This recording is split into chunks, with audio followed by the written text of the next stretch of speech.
how can I help you? Hey, how you doing? Pretty good. I got this today. A signed Babe Ruth. Babe Ruth was the greatest ever. Not the greatest. Ty Cobb was the best baseball player ever. Joe DiMaggio. No, Ty Cobb. DiMaggio. Over 10 years, batting over 400. I get nothing for that.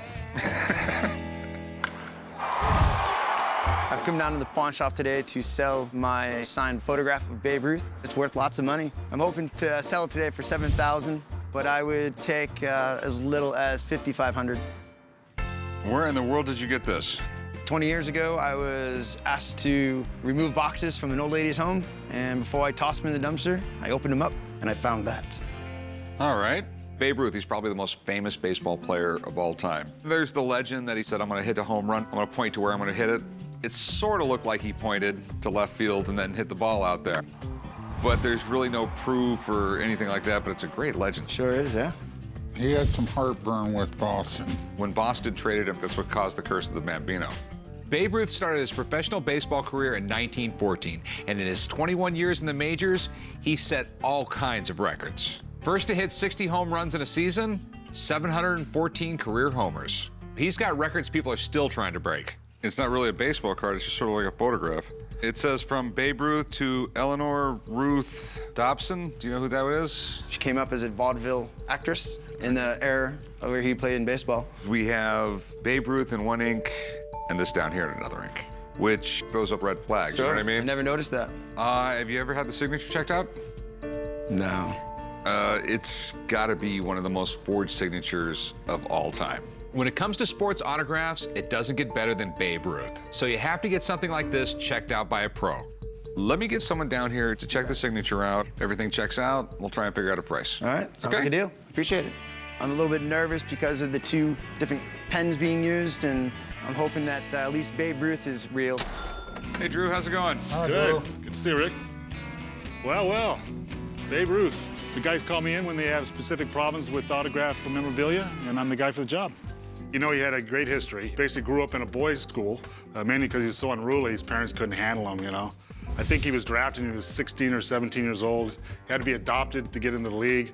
And of course, all the home runs, just a legend. Well, Babe Ruth is probably the biggest name for sports memorabilia. His autograph is extremely valuable. Let's take a closer look, see what we have. There's certain areas of Babe Ruth's signature that he always does. It's very consistent, and those are the things you have to look for. We can see that there's a different ink being used for the word from, and also the inscription at the bottom. Have you ever heard of Eleanor Ruth Dobson? I know about his two wives he had. He had two daughters. He had only one sister that survived from infancy, and this is not one of them. So it could be just a coincidence, but I don't know who this individual is. This was done after the fact by somebody else. The bottom part is not written by Babe Ruth. One of the things that Babe Ruth always did, he's always wrote his capital R larger than his capital B. The stem of the small case B is one of the tallest structures, and that is occurring here. One of the things the forgers always seem to miss is the epsilon E. It comes off the baseline, and there's a sharp little angle to it. If you take all the evidence in its totality, yeah, this thing's definitely authentic all the way. All right, that's cool, man. Sweet. Well, after looking at all the details of the signature, it's absolutely 100% authentic. However, if you look at the inscription on it, that was definitely written in later by somebody else. So what I would recommend in a situation like this, because it's not a baseball card, I would cut off the bottom part, and it'll look beautiful. Really? Okay. So, Drew, what do you think it's worth? It's a beautiful signature. It's a nice photograph of his later years as a player. I would say anywhere between $2,000, $2,500 retail. Okay. Yeah, that's about a fair price. All right, thanks. All right, thank you, Rick. Take care, guys. So what do you want to do with this? Sell it. And how much you want for it? Negotiable, for sure. Okay. I'll give you $1,000. $1,000. Can we do better? No. 13. Meet in the middle, 1250. I'll tell you what, I'll go $1,100 on it. I mean, that's fair. It's gonna sit around here a while. 1200. 1,100 is gonna be it. And I have cash money. $100 bills. Sure, I'll do it. All right. Appreciate it. All right, Thank let's you. go write this up. Thank you. $1,100 was less than what I was hoping for, but in the end, I made money in Vegas, so I can't complain. How's it going? Hey, pretty good. Got this really cool book I think you'll find fascinating. Underground Railroad Sketches by E.M. Petit. So a bunch of little short stories by the slaves that actually used the Underground Railroad. That's pretty cool. You know, I have an employee who would actually think this was about subways. The book is a collection of short stories about the slaves who actually used the Underground Railroad to escape to freedom. To find a book this old on the Underground Railroad is quite unusual. There are very few titles like this from the 19th century.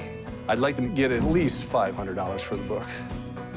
This is pretty cool. I mean, the Underground Railroad was a really, really dangerous thing. Most people today don't realize the world back then. If you had a team of guys hunting down a runaway slave and they came across a person transporting that slave, they weren't just going to take the slave back and that was the end of it. The way they looked at it is that you just stole their property, and some very bad things would generally happen to you. Right. Being a conductor in the Underground Railroad was a very dangerous, risky thing. But these people really, really believed in these things. The Underground Railroad was an incredibly successful operation before the Civil War.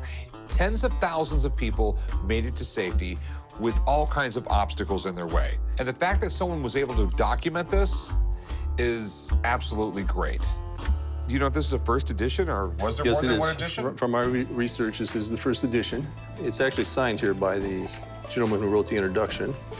And that is Mr. W. McKinstry? Okay, and he signed it on October 7th, 1895. Yeah. So I'm assuming you want to sell it. Yes, I'd like to sell it. Okay, and how much would you like for it? I've been seeing prices in the range of $900 to $1,000. I'd like $700. It sounds reasonable. I just don't know what it's worth. I don't know if there was a lot of these books out at the time. Do you mind if I have someone take a look at it? Because I don't know. Not a problem. Just hang out for a little bit, and I'll be right back, okay? Okay, sounds good. I feel this book is good enough that a second opinion would be fantastic. I think the opinion will agree pretty much with what I'm saying. What do we got? The book. The book. The book. Let's take a look. Although I like this, I see McKinstry signed it. McKinstry was the editor of the newspaper that originally requested this memoir be written. Oh, okay. In fact, Pettit here, Eber Pettit, he was a major part of the Underground Railroad in Fredonia, New York, and he didn't decide to kind of sit back and write about it. Instead, it was McKinstry who pushed him and said, we need to have a record of what it was like for these slaves who were escaping the South. Did he interview the slaves? Well, yes, Pettit would talk with the slaves at the time, and then he would report stories. And in that way, it's very much a documentary record of what the people were going through. If I remember correctly, the first story here tells about a slave who had escaped, and he comes across a barn, and he has no idea whether the person owning that is going to help him or turn him in. And he is so frightened by the prospect that he'll be turned in. And he doesn't blame the people either, because they were going to get a $500 reward for doing that. $500 at the time is huge. And so there are tons of little stories in here that show this just beautiful, bright side of humanity despite these terrible situations. There's a huge range and estimate of how many slaves were able to escape through the Underground Railroad. You see numbers about, on the low end, about 30,000. On the high end, you see numbers as high as 100,000. It is a service to humanity that it has been documented. Is the book in good shape? I mean, is this a first edition? This was a pretty small printing. It was printed in Fredonia, so there aren't that many copies. It's a very unusual book to see, which is kind of exciting. As far as these types of books go, it's not in horrible condition. Okay. The big question, what's it worth? This book is really important from the perspective of documenting all of this lore that otherwise was only passed down as oral history, okay? There are a lot of people who would be very interested in this book. I think it would be completely fair to price it around $12.50. Okay. Sweet. Good news for everyone, I hope? Good news for everyone, I think. All right. You're the best. Happy to help. Thank you very much. Bye. This book on the Underground Railroad is a wonderful document for this period This is the type of book that a lot of different collectors would want, but frankly, I could see it ending up in an institution very easily, too. Can I give you $500? I mean, Books aren't like gold coins. They sit around for a while. They really do. It's, I don't mind leaving something on the bone, but that sounds like quite a bit. You know, what she said, I'm thinking more like 1,000. well, you came in here, you only wanted 700. I thought it was a $1,000 book when I came in. How about 650? I'm thinking 800. I'm a person who rarely gives what people are asking on the first try, but I will give you your original asking price of 700 then. You know, $700 sounds good. I only paid $2 for it. All right, good for you. Let's go up front. I'll write you up. Usually I'm lucky if I make $5 or $10 on a book that I find in the estate sale. This was definitely the exception to the rule. When I pulled this book off the shelf, I said, yeah, this is a winner. My gut told me this was a good book. What do we have here? These are two engravings from 1739 by John Pine. these are cool. And this is obviously the Spanish Armada being defeated by England. I imagine that the Spanish would print it a little bit different. You know, They'd like to change history, I'm sure. I was driving through Arkansas, and there in the middle of nowhere was a flea market, and I bought these engravings. They depict the Battle of the Spanish Armada with the British. I'm asking $3,700 for the pair. This is an event that really, really changed history. In 1588, King Philip II of Spain was going to invade England, and he amassed the largest sailing fleet the world had ever seen. That night, the Spanish ships dropped anchor in a really tight formation. So the English lit a bunch of their own ships on fire and floated them into the Spanish ships. It was pure devastation. What was left of the Spanish Armada tried to sail around England, go back down to Spain, but then a massive storm came along and they were decimated. Yes. Since the cavemen, rulers have always wanted to immortalize their victories in some sort of art. And these engravings are a perfect example. It was an incredible amount of work, you know, to create the copper plates for this. What you had to do was, the artist right here, the engraver, you know, artwork here, mirror here. He had to look into the mirror the entire time when he did it because the engraved plate is backwards. I don't think I could do it. I mean, it's insanity. What were you looking to do with these? Well, I would sell them if the price was right. Okay, so what would that price be? I've been asking $3,700 for the pair. Okay. I got a few concerns about these. I mean, it wouldn't surprise me if these plates are sitting somewhere and someone could just start making these things again. So I don't know if these were engravings from 1739 or are these engravings from 1979. I want someone to look at them and help me figure out a price on them. I think we could do that. Okay, I will be right back. I think these engravings are something an art collector would like. If I could sell the engravings today, that'll pay for me and my wife to have a little vacation. They're pretty damn neat. I just don't know if these things were made in 1739 or 1979. Okay. You mind if I turn them towards me? Sure, go ahead. Yeah, check them out. So, these were charts that were turned into tapestries. They were commissioned by the Lord Admiral Effingham, who was in charge of the entire English fleet. There were 10 tapestries originally. Okay. Now, these etchings were taken from drawings from a man named Clement Lempriere. Lempriere was the head of the drawing room in the Tower of London. And then John Pine went back and did the engravings, which were then published in a book. Okay. The most interesting thing about the engravings is the fact how many artists were involved in the production of them and the period of time. The level of workmanship that goes into these kind of images, you very, very rarely see anymore in the modern works. It's in pretty damn good shape. They're in a very good state. They do have stains here. This one's actually a little bit nicer. You don't have as bad of creasing. You don't have any kind of staining on them. So these are the ones printed in 1739. These are absolutely authentic. The amount of work to fake these would not be worth it. At this point in time, it would cost a fortune to do that hand coloring. Okay. All right. And so what do you think they're worth? I would put these at right around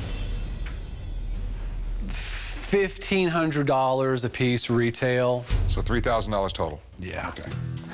All right. Thanks, man. I really appreciate it. I appreciate you having me. These particular engravings are very rare, especially in this condition. I think it's something the shop can make money from. Okay. So what's your best price? About 3,000. So I'm going to buy them for you from 3,000 and hopefully sell them for 3,000. It makes no sense to me. You understand what I'm saying?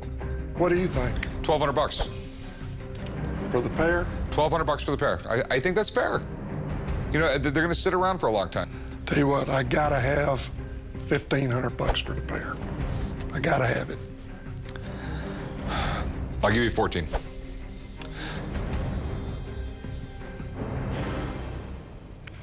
I'll do it. All right, sweet.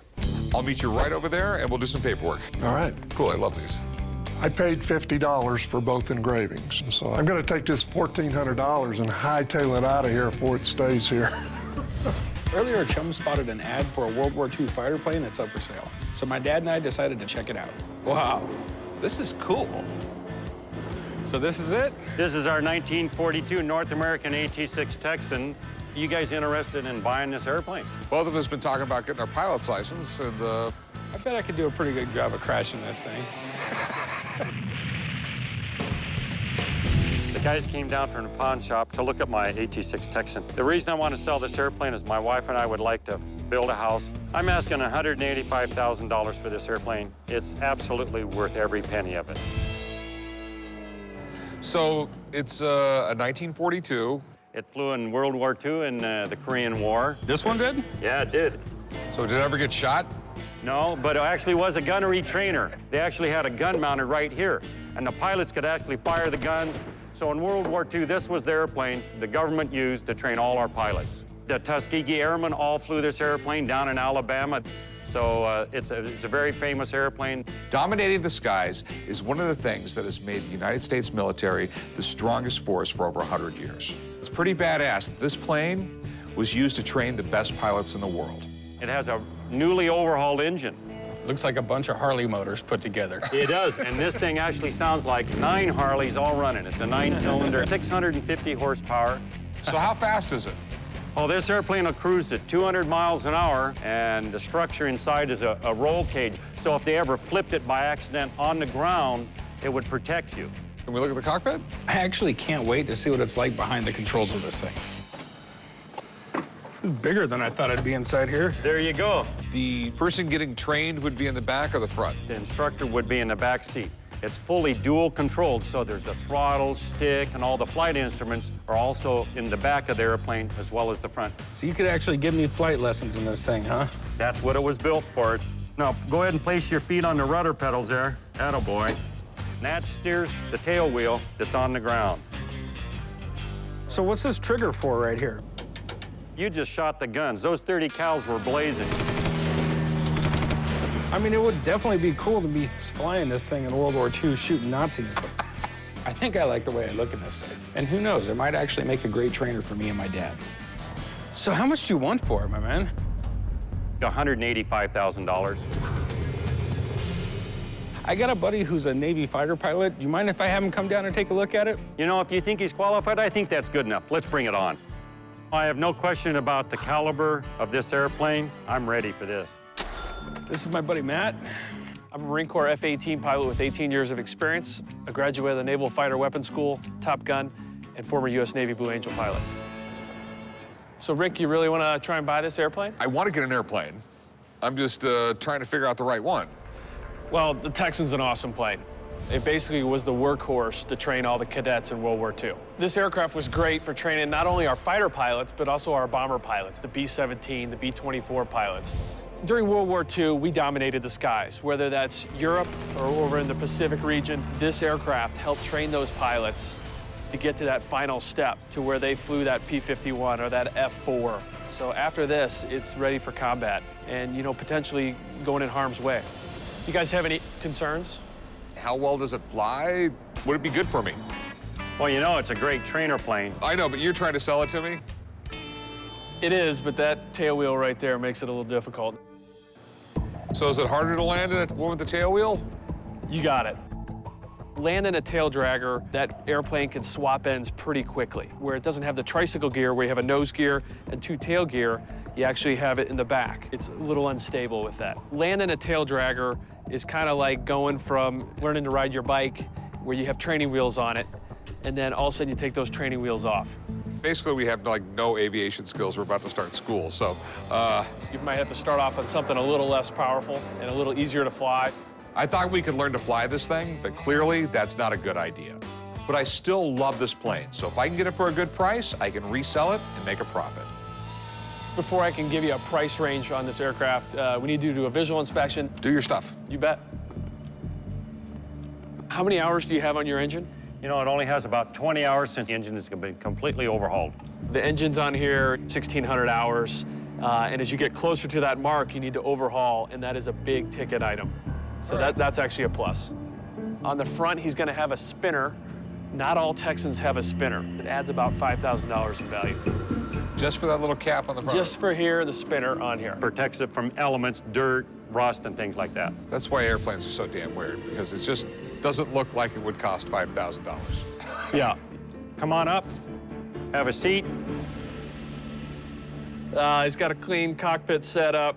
This aircraft is fairly basic to fly. Landing and takeoff is a little hard with the tail wheel, but literally with the stick, it's up, down, left, right to maneuver the aircraft. You've got a pretty easy throttle. So the last thing to do here is to take this airplane flying. Dennis and I should go airborne. Yeah, let's take her up. All right, let's do it. Do your stuff. I'm super excited to fly this aircraft. I spent most of my time in jets, and this will be really kind of a throwback. It'll be fun to fly this. Clear. I've inspected the exterior and the interior of the plane. We've looked at the logbooks, so I'm really excited to fly the aircraft. I wonder what it's like to just hop in any plane you see and be able to fly it. I don't know, but I think it would be pretty cool. Okay, you ready to go? Okay, here we go, man. Now just stick man in neutral like that, steer it up with your rudder. I thought the aircraft performed very well on takeoff. Okay, about 45 degrees. Look out, turn it around. We did a bunch of aerobatics. We did a couple loops. Barrel rolls. Oh my God. Maybe one day I'll be able to fly it. Aircraft flew pretty awesome. So now, we want to keep the nose straight. Here it comes. Right, there it is. And put just a little braking action.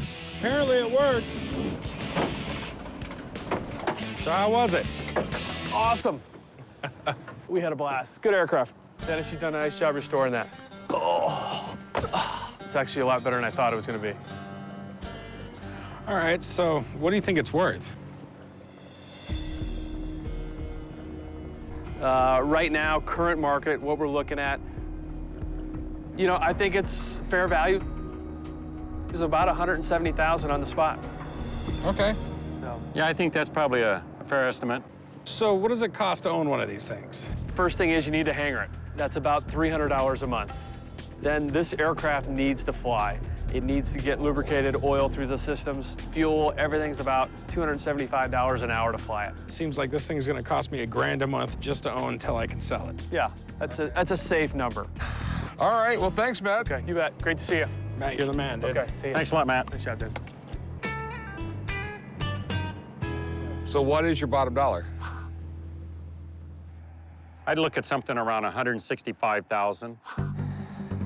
Oh. You know, we sort of came out here on a whim. So on a whim, I'll give you 140 grand. Yeah, it's getting warm.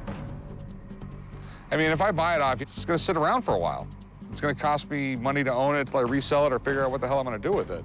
Well, you know, it's a vintage and a classic airplane. There's so much heritage with this, and it appreciates in value. It's definitely something I'm interested in. You know what, 157. Kind of warm it up a little bit for you? No, I wouldn't. I mean, I'd go like 140 on it if you take it. You gave me 150, we'd probably have a deal today. Yeah. As a businessman, I will go 140.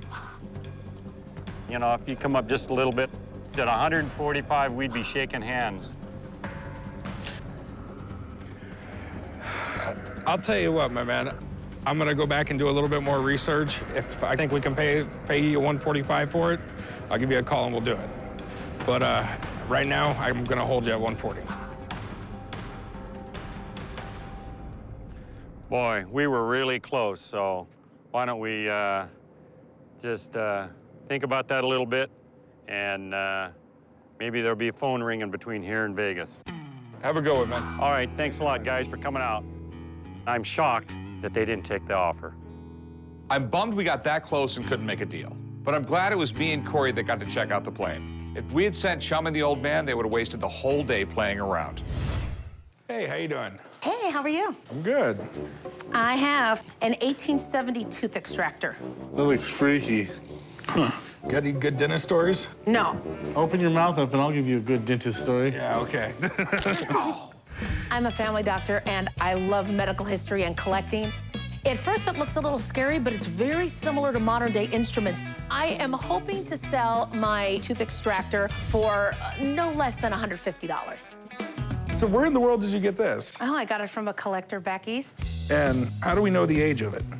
There's an inscription on there saying J. Martin, Albany, New York. James Martin had a surgical supply company, and he made instruments back then, circa 1870. So you're getting rid of the collection? No, I want to get more things. I mean, there's only one way to pull a tooth, and that's to grab a pair of pliers and yank it out. Actually, it's a little bit more delicate than that. After they would use the elevators to bring that tooth up, you would kind of like a pliers clamp. And then you would do a rocking motion and lift up the tooth. Sounds horrible. I can honestly say I've never seen one of these in the shop before. But as cool as it is, antique medical equipment can be a tough sell.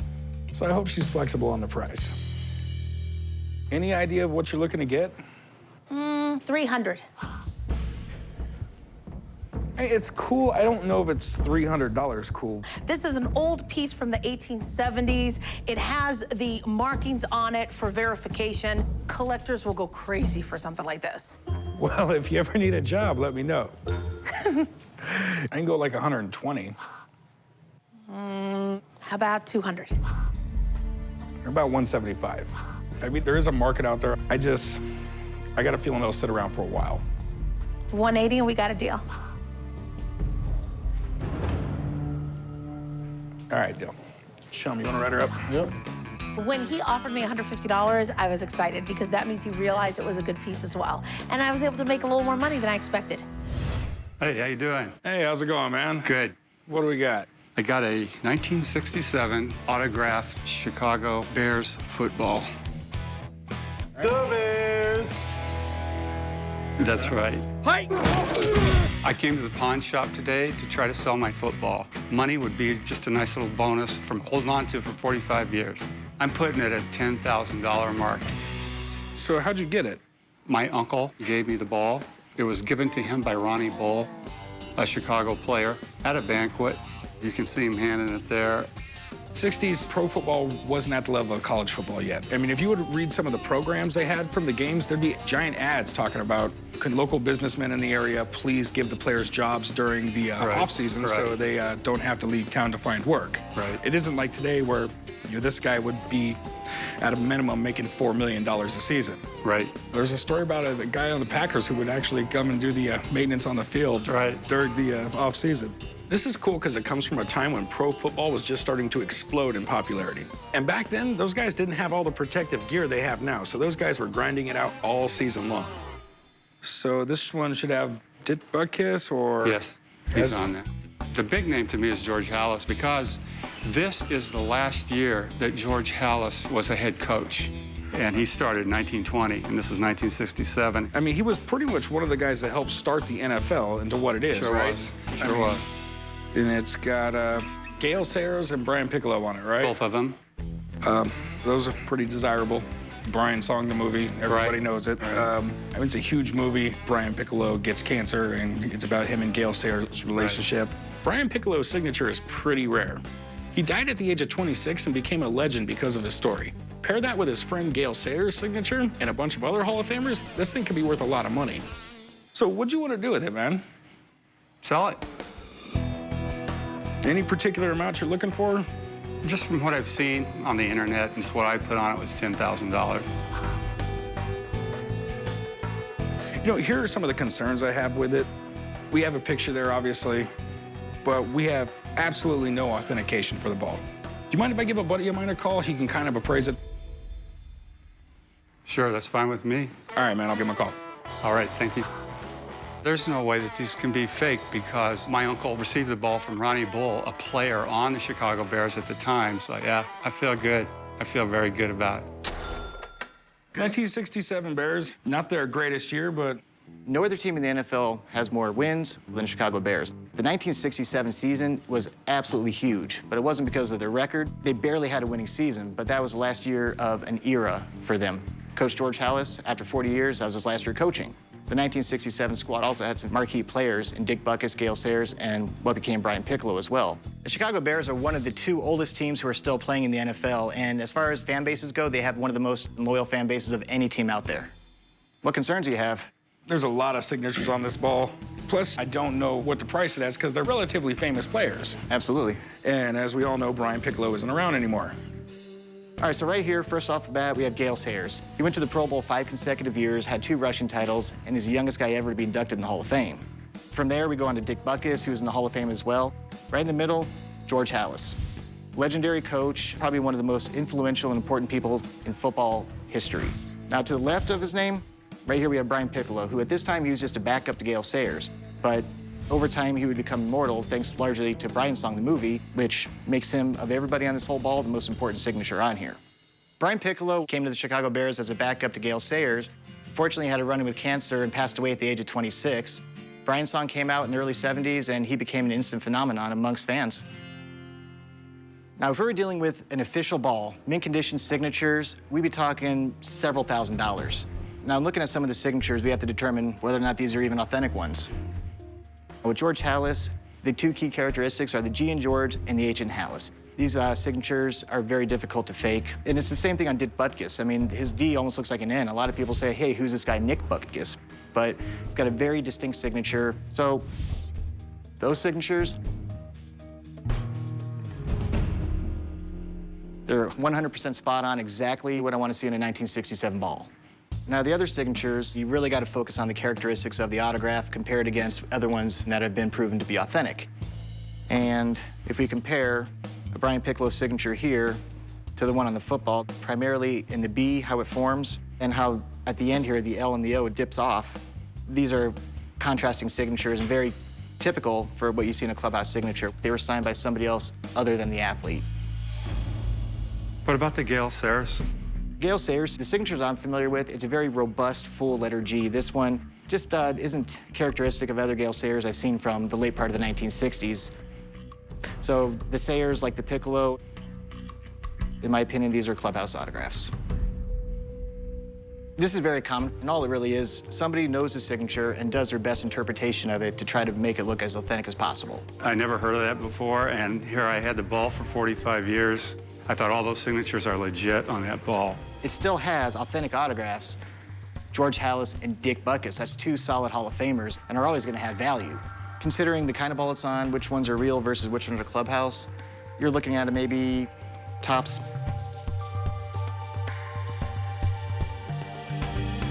$1,000. That's a big difference. Right.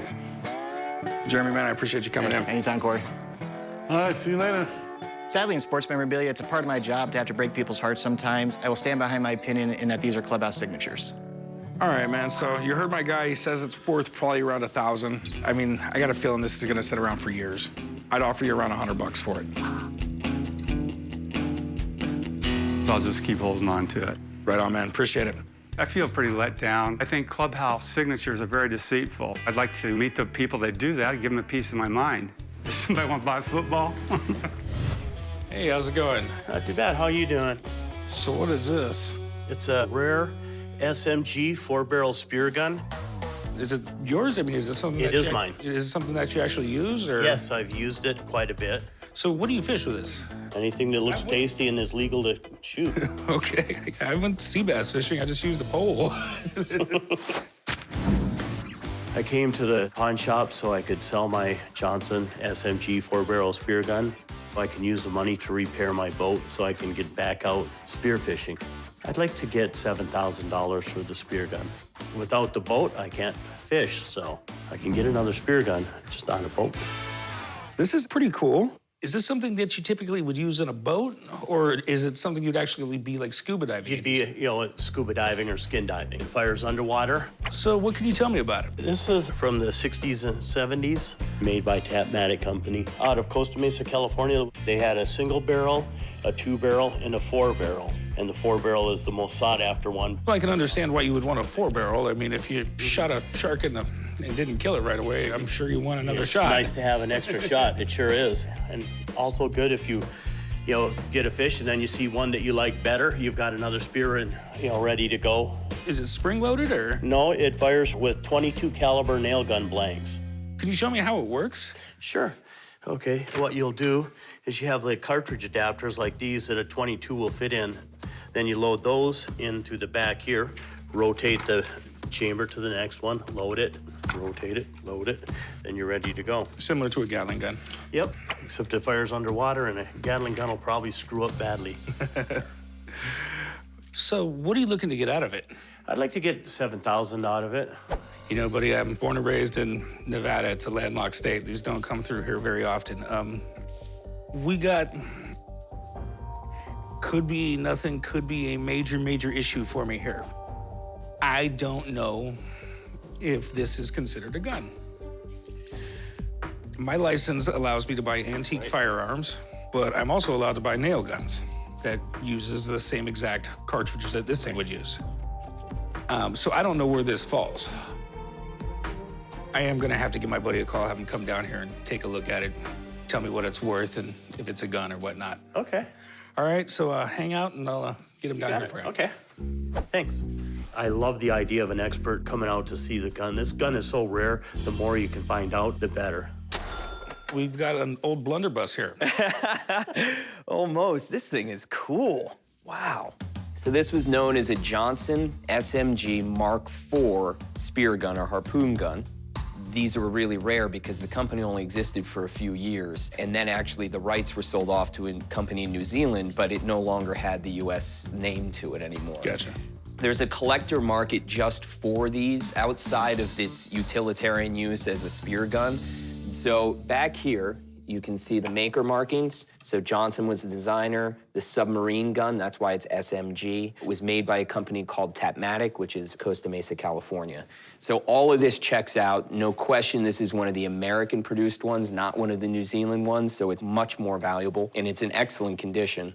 At the time that these came out, they were considered the most powerful spear guns in the world because as opposed to using rubber bands, they used 22 caliber wadded blanks. So essentially, they were using the equivalent of a firearm charge. Which brings me to my first question. Am I allowed to buy this? I would say probably not.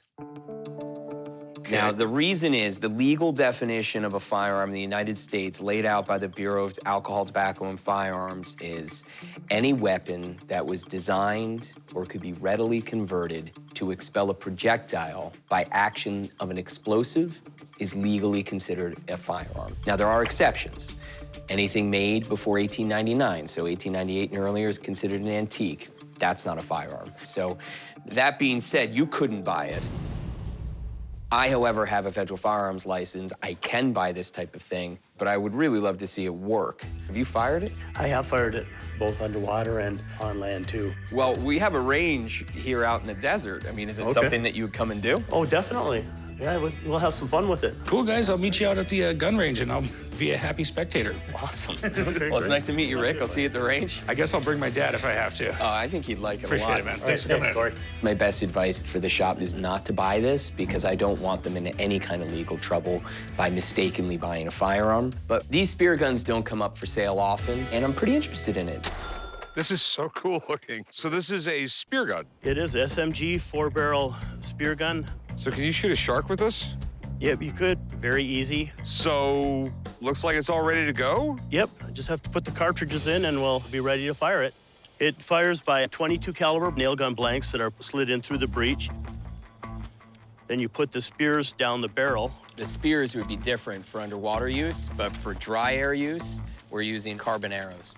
To keep within the spear gun theme, I set up a large shark balloon, and it's a little windy, so it's actually like a bit of a moving target, but at least we get 4 chances at it.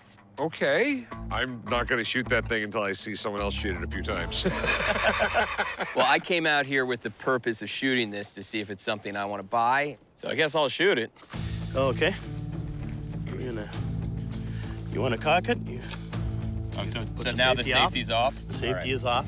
All right. Okay, I'm gonna stand back a little bit.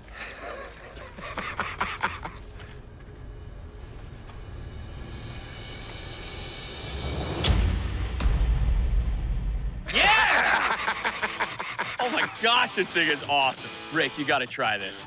All right. But you gotta wait. I got another balloon. I'll put it up right now. All right. I guess this is the safety position. Yeah, safe as it's going to get, I guess. Not like when I was kids and we'd shoot an arrow straight up in the air and see who ran first.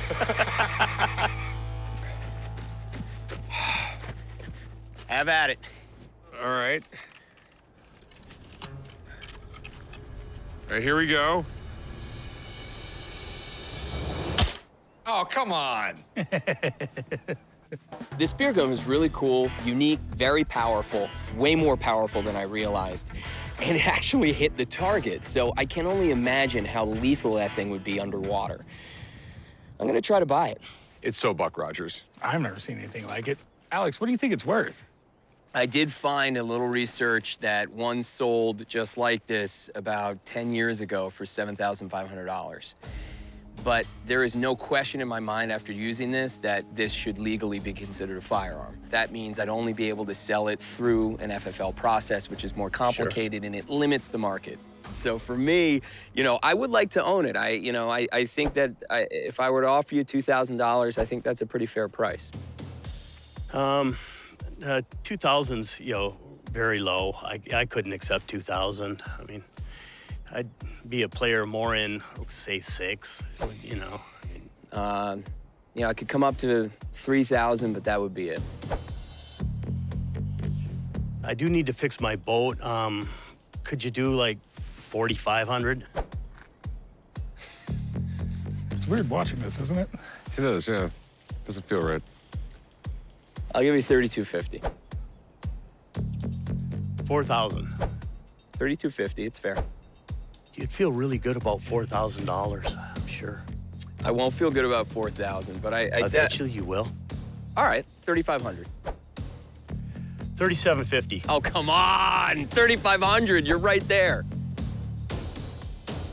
3,500. All right, fine. All right. Cool. Deal. Deal? Okay.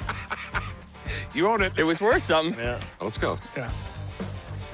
I would have liked to have gotten a little more money, but I'm okay. I can fix my boat. I appreciate it, If Rick. you ever want to learn to dive, come, look me up and, bring that thing with you. And It'll probably cost me as much to learn the dive as I spent on the gun. How you doing? Good. How are you doing? I have something to show you. What do we got? Well, I think I have the deadliest item that's ever walked through your door. That's just a key. But what is it a key to? What is it? It's a Russian ICBM launch key. Seriously? It is. What's an ICBM? It stands for Intercontinental Ballistic Missile. It would launch a thermonuclear weapon, which is the most powerful. It's the most powerful weapon on the Earth.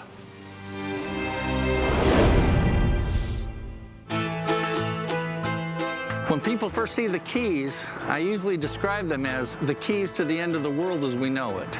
I came to the pawn shop today to see if I can sell the keys to secure a donation for the Cold War National Memorial. Where in the world did you get this? Russia. The gentleman that I bought them from is a very good friend of a very famous Russian major general in the Soviet Union.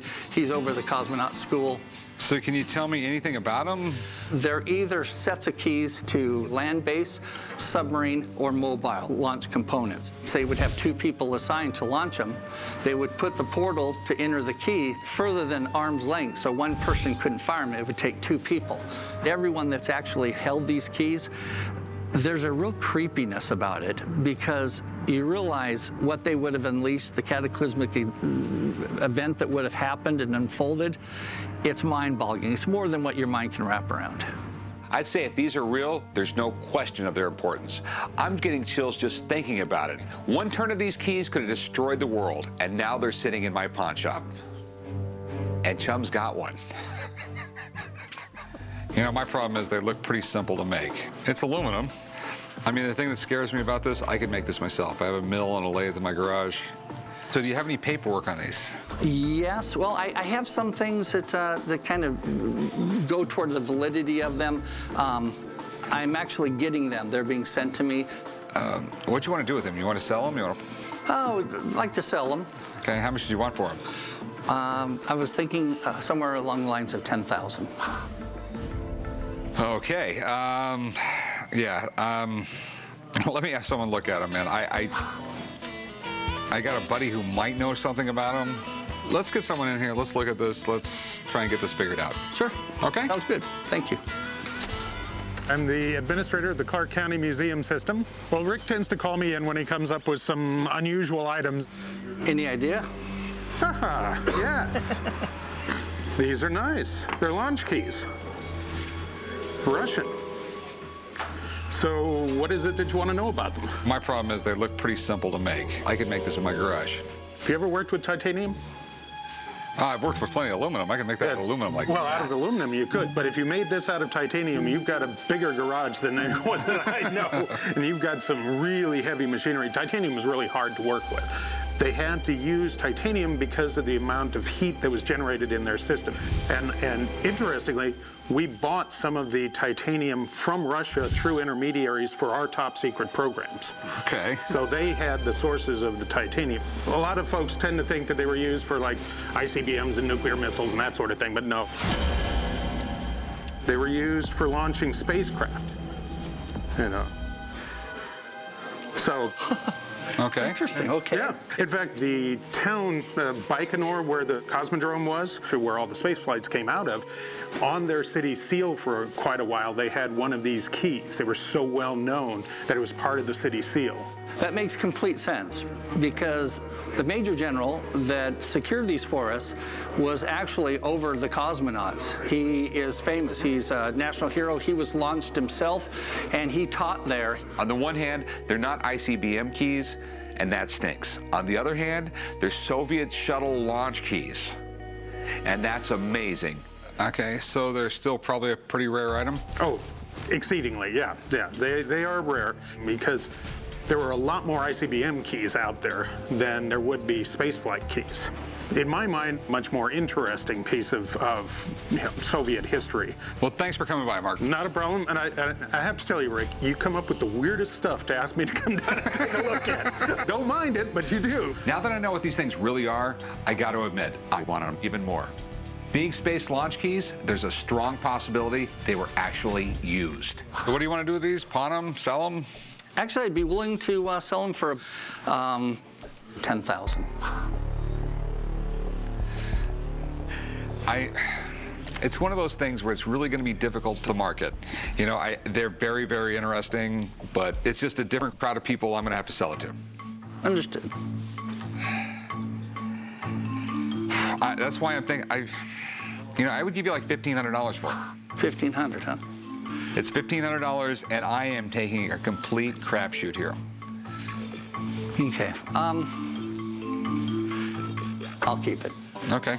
Well, thanks. Thank you.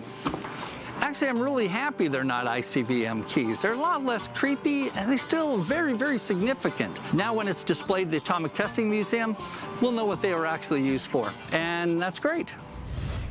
Hey, what do you have here? I have some clothes you might actually be interested in. They're from a little popular documentary, maybe you've heard of it, called Tiger King. Tiger King, crazy show. Boy, was it fun to watch. I'm at the pawn shop today to try and sell my wardrobe collection from the popular series Tiger King. I have 4 jackets, 2 hats, and a shirt. They were worn by Joe Exotic and Jeff Lowe, and they're in the documentary. I acquired these items from a friend of Jeff Lowe himself. He offered to sell them to me, and I had to have them. I'm hoping to get $7,000 for this Tiger King wardrobe. This is awesome. Tiger King. It's a pretty crazy phenomenon. I mean, I think it did over 34 million views in 10 days. I mean, this was huge. Joe Exotic just had this wild, bigger-than-life personality. It was about Joe Exotic basically wanting to eliminate his competition in Carole Baskin, and he later ended up getting arrested for it, and now he's doing 22 years in prison. Oh yeah, he's an interesting guy. Let's take a look here. So this jacket's really cool. I mean, it looks like it has some wear and tear on it, maybe like a tiger claw or something like that. Absolutely. This was actually clawed right after this picture was taken. Oh, you have some pictures here? Let me see. Okay, we got the lion in the background, and we got this jacket here. Who else would wear these besides Joe himself? Here's the hat. Same hat there. Okay, here's the magic jacket right here. Well, that's pretty cool. You have the pictures there with them. I definitely recognize those pieces from the show. And how much are you looking to get? I was hoping to get $7,000. Okay. It's hard to determine a value for this stuff, you know? Because, I mean, it's not like there's a market for Joe Exotic worn clothes out there. It's a freaking pop culture phenomenon right now. There's just no telling how it's going to hold up against time. I just don't see $7,000. The most I could be in it, $3,200. That's a lot lower than what I was asking. It is, but it's just one of those things where just because it's cool doesn't mean it has tremendous value. I think it's iconic, and it's going to have its moment in time for a while. You know, you could be right. I could be kicking myself in the butt in a year's time, but I'm going to have to pass on it for the $7,000. Thanks for bringing it in. I appreciate it. Thank you. I'm disappointed I couldn't make a sale today, but I'm pretty sure I can put it online and get what I'm asking for. It's very popular. Hey, how can I help you? Check this out. You have a piece of a $20 bill. It is a piece of a $20 bill from the D.B. Cooper hijacking. He jumped out of a 727 in November of 1971 with $200,000. This is cool. The only hijacking never solved. This is one of the holy grails. I came to the pawn shop today to try to sell my $20 note from the D.B. Cooper hijacking. I've had the note for a while, and I could really use the money. I'm hoping to get $2,000 for it today, and the least I would take is probably about $1,800. Do you know a lot about D.B. Cooper? I do. Do you think he's still alive? I do not. Okay. I don't think he's alive either. It was 1971. There was a plane flight. He gave the stewardess a note saying he had a bomb. He demanded a parachute and $200,000 in cash. They landed, gave him what he wanted, took back off, and he jumped out. Exactly. But he also jumped out in the middle of a storm at 10,000 feet where the wind chill was like 70 degrees below zero. It's the only unsolved hijacking in world history. No trace of D.B. Cooper has ever been found, and he could be sitting on a beach someplace. They don't even know his real name because back then you didn't need to show a driver's license when you bought an airline ticket. Nobody knows exactly what happened. It'll go down in history for hundreds of years. This is one of the craziest unsolved mysteries ever. This guy is a legend, and despite a serious investigation by the FBI that's still going on, he's never been identified or located. So how did they actually determine that this was part of the money from D.B. Cooper? Well, they had the serial numbers from all of the money, and even though this bill doesn't have a serial number on it, it was found with the bills that did have the serial number on it. The initials that are on this bill are actually the FBI agent who was cataloging all the pieces of the bills. And I've got a certificate of authenticity. All right, and PCGS is more or less the gold standard when it comes to this stuff, so it's all legit. How much do you want? I really want $2,000 Some of the larger fragments go for way more money than that. But there's also the possibility that they find the other $194,000 and the price of this will go to nothing. I'm thinking like $1,000. No, I really got to get more than that. I was thinking that 1,800 was going to be my lowest. God, it's just a weird market. This is one of those things you just can't look up in a book. How about $1,500? It is a really rare thing. I really got to have 1,700.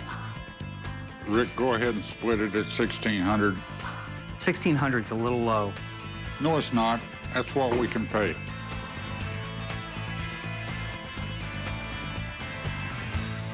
All right, you have a deal. All right. I'll meet you right up front. Thank you much, sir. Thank you.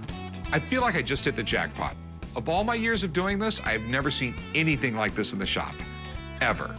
Collectors will be lining up around the block for this thing. But to be honest, I kind of want to keep it for myself. You guys ready for this? Yeah. Holy That thing looks fast. You think you can drive this thing, chum?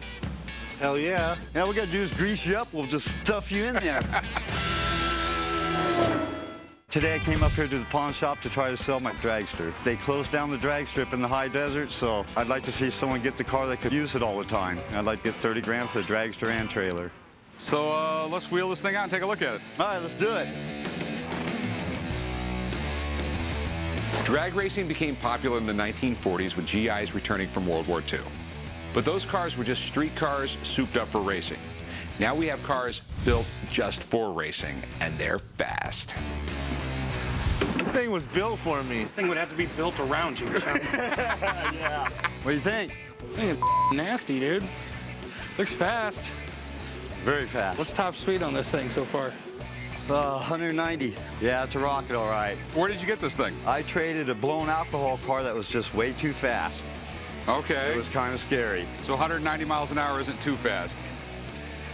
No.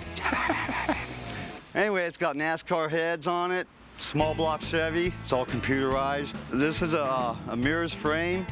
This is a $10,000 Mark Williams rear end. It's got the best of everything in it. It's beautiful. How much you selling this thing for? Well, the dragster costs $60,000 to build. I'd like to get $30,000 or best offer out of the dragster and trailer. While there might not be a huge market out there for dragsters, the people who do collect them are willing to spend a lot of money. Listen, I don't know enough about this to even make you an offer on it. I got a buddy who knows all about these things. If we can run it up to the strip at Las Vegas Motor Speedway and have him take a look at it before we even start talking numbers. We can do that. You can run it down the track if you want. Load it up, guys. I'm going inside. Hey, guys, how you doing? Rick, good to see you, man. How are you? I'm president of Nevada Classics and Shelby Cars Northwest. I'm an expert in classic and performance cars, as well as drag racing. So this is the Beast, huh? That is the Beast. I've never had one of these things before, so I don't know anything about it. This is a Super Comp dragster. This particular car has got, looks like a small block GM V8. This car would probably run a 8.5, 8.6 elapsed time. That's the amount of time it takes from a standing start to get to the end of that quarter mile. Yeah, that's pretty fast. Unlike IndyCar and NASCAR, drag racing is limited to a quarter of a mile. It's 4, 5, 6, 7 seconds or more of very intense, extreme speed, and it happens really quick. Is the car up to date? It's going to need some work. It's going to need quite a bit of work. So the engine has been rebuilt recently. Yes. And is everything in certification? The frame needs recertified. How about the flex plate? The flex plate needs recertified also. Rick, this is kind of an old school style front end. We don't use the wishbones anymore. If you look at the roll cage, these have been added. These helmet pads on either side, these supports. But there's also supposed to be a support down here that I can't see, and it's supposed to connect the rest of this roll cage down to the base, and I don't see any evidence of that on this one. So how much would it cost me to get it all up to cert and everything else so it's raceable? You're probably looking at somewhere between $5,000 and $7,000 to bring it back up to specs. That much, huh? But for a guy that is looking for a weekend toy, it's really not a bad little car. Once you drive this, you're going to realize it's worth every dollar. We'll see. Now I know this car needs a lot of work. $5,000 to $7,000 is a lot of money, and it could have eaten away my entire profit margin. Don't get me wrong, I'm still very interested, but the price has to be right. What I really want to do is I want to ride it. I think that can be arranged. Is this thing safe to drive? Dragsters, generally speaking, are a lot more dangerous to drive than your average street car, but this one should, as long as you keep it pointed in a straight line, you're going to be fine. Well, let's go take this thing to the track. We've looked the vehicle over pretty carefully, and it appears to be solid. I don't think there's going to be any problem, but you really never know. Well, after I drive this thing, we'll talk money. I just want to experience it and make sure it works. Rick, in case anything happens, we got the fire truck over here, and we got an ambulance for you, so. So if your heart stops, they can get it going again. Okay. This is the fun part of my job. I just hope I make it out alive, because there's no way Corey and Chum could run the shop. Quick, hey, we're just verbally agreed that I get your share of the pawn shop if anything happens. Yeah, whatever. I heard it. You heard it. Watch your head when you come back. Now stretch your legs out as you sit down. No, you're in there. Not up and down if you're scared. It's gonna be all right, Uncle Ricky. All right, Rick, you ready? I'm gonna flip the switches, aim it straight, and go for it. It's all you.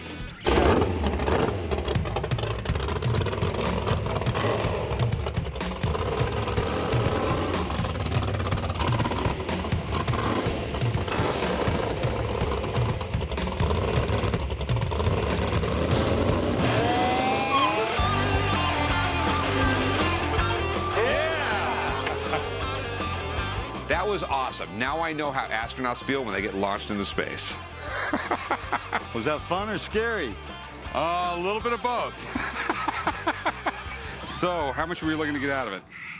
Well, I'd like to get 25 for the car and the trailer. There's just too much that needs to be done for me to even come near that. You're not even gonna like my offer. No, what would be your best offer? I'd go like $6,000 for the car and like $5,000 for the trailer. Yeah, I couldn't do that. It needs a lot of stuff. It needs to be inspected. It's got an antique front end. It's just not there. The cheapest you can get the engine build is like $30,000. The Mark Williams rear end costs $10,000. That ain't counting nothing else. Best I could do is I'd like to get at least 18 for the car and the trailer. I'll tell you what, I'll go 12. God, that's just giving it away. Be 16. I could do 16 for the car and the trailer. That's giving it away.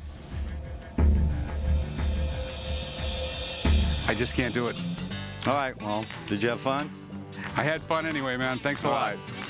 I thought after he drove it, he'd see the potential in the dragster. And I'm really disappointed we couldn't make a deal, but that's the way it goes. Don't hurt yourself. You know these things are heavy, right? Yeah, that gives you job security. I'm assuming these are yours? They sure are. You know what kind of chairs these are? Yeah, so these are actually Christopher Guy. As you can tell, they are very high-end. Okay. Takes a special kind of person to put this in their house. I mean, it's a little bold. You know, grandmas don't have this in their house. Today I'm at the pawn shop trying to sell my pair of Christopher Guy chairs. I got these chairs a few years ago. They were my boss's, and he decided they didn't match his home, so he gave them to me. The minute you walk in a room, your eye gravitates towards them. I'm hoping to get $9,000 for the pair of chairs. If I make the sale today, I'm planning to take the money and put it towards a new puppy.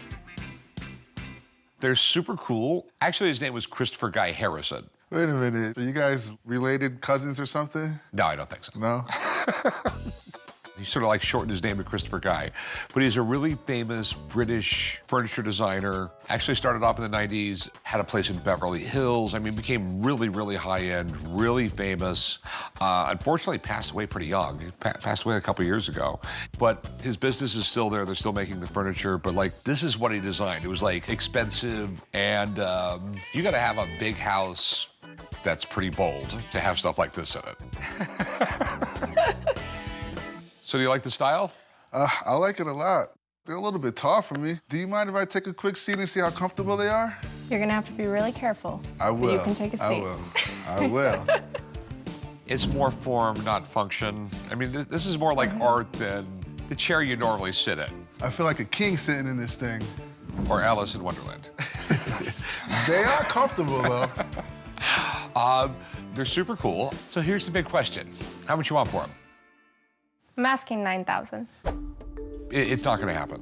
They're amazing. No, I absolutely love them. But there's definitely a market for it, a very small market. If I buy them off you, it's probably gonna take me a year to sell them. I'm thinking I'll give you $1,000 for the pair. I'd like a little bit more than that. Okay, 1,100 bucks. No. I'm thinking 4,000. I'll tell you what. I'll give you $2,000. $2,000? Okay, you got a deal. All right, sweet. Write you up right over there. Get you paid. I think I'm sitting pretty at $2,000 for these chairs. So I'll take my money and go shopping for my new puppy.